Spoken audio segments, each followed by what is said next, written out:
Hi అండి, welcome to mass kitchen. ఈరోజు tomato ఇంకా కొత్తిమీర కాంబినేషన్లో చట్నీ చేస్తా అండి. ఇది టిఫిన్స్లోకైనా లేకపోతే రైస్లోకైనా వాడుకోవచ్చు. అయితే ఇప్పుడు ఎలా చేయాలో చూద్దామండి.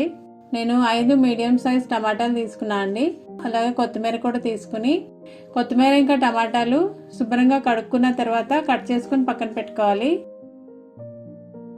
స్టవ్ వెలిగించుకుని ఒక పాన్ పెట్టుకుని అందులో 2 టేబుల్ స్పూన్ల వరకు ఆయిల్ వేసుకోవాలండి. ఆయిల్ కొంచెం వేడైన తర్వాత ఒక 7 వరకు ఎండుమిరపకాయలు ముక్కలు చేసుకుని వేసుకోవాలి. మిరపకాయలు కొంచెం వేగిన తర్వాత వీటిని సపరేట్గా ఒక ప్లేట్లో పెట్టుకోండి. తర్వాత ఒక 10 వరకు పచ్చిమిరపకాయలు ఇలా ముక్కలు చేసుకుని వేసుకోవాలి. పచ్చిమిరపకాయలు వేగిన తర్వాత వీటిని కూడా సపరేట్గా ఒక ప్లేట్లో పెట్టుకోవాలి. తర్వాత అదే ఆయిల్లో మనం కట్ చేసి పెట్టుకున్న టమాటా ముక్కలు వేసుకొని ఫ్రై చేసుకోవాలి. ఆయిల్లో 2-3 నిమిషాలు ఇలా కలుపుకొని మూత పెట్టుకుని ఉడకనివ్వాలండి. టమాటాలు మగ్గేంత వరకు ఇలాగే మూత పెట్టుకుని ఉడకనివ్వాలండి. టమాటాలు కొంచెం మగ్గిన తర్వాత మనం కట్ చేసుకున్న కొత్తిమీర కూడా వేసుకుని మొత్తం ఒకసారి కలుపుకొని మళ్ళీ మూత పెట్టుకొని ఒక 5 నిమిషాలు అలా ఉడకనివ్వండి.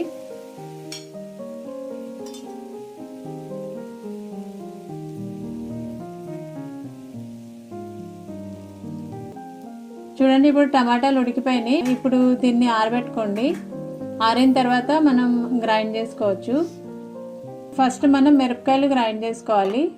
మిక్సీ జార్లో మనం వేయించుకున్న ఎండుమిర్చి ఇంకా పచ్చిమిర్చి వేసుకుని, తర్వాత ఒక స్పూన్ వరకు జీలకర్ర వేసుకోవాలి.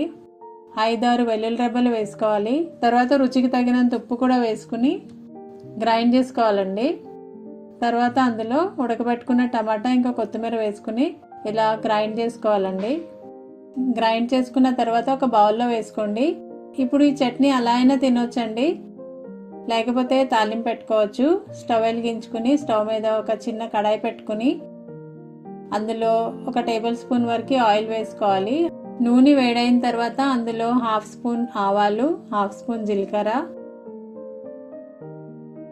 2 ఎండుమిరపకాయలు ఇలా తుంచుకుని వేసుకోవాలి. అలాగే వెల్లుల్లి రెబ్బలు దంచుకుని వేసుకోవాలి. ఇవి కొంచెం వేగిన తర్వాత కరివేపాకు కూడా వేసుకుని ఫ్రై చేసుకోండి. ఇప్పుడు చట్నీకి తాలింపు పెట్టుకోండి.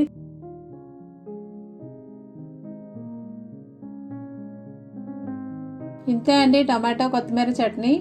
ఒకసారి ట్రై చేయండి. ఈ వీడియో నచ్చితే ఒక లైక్ చేయండి. Thanks for watching.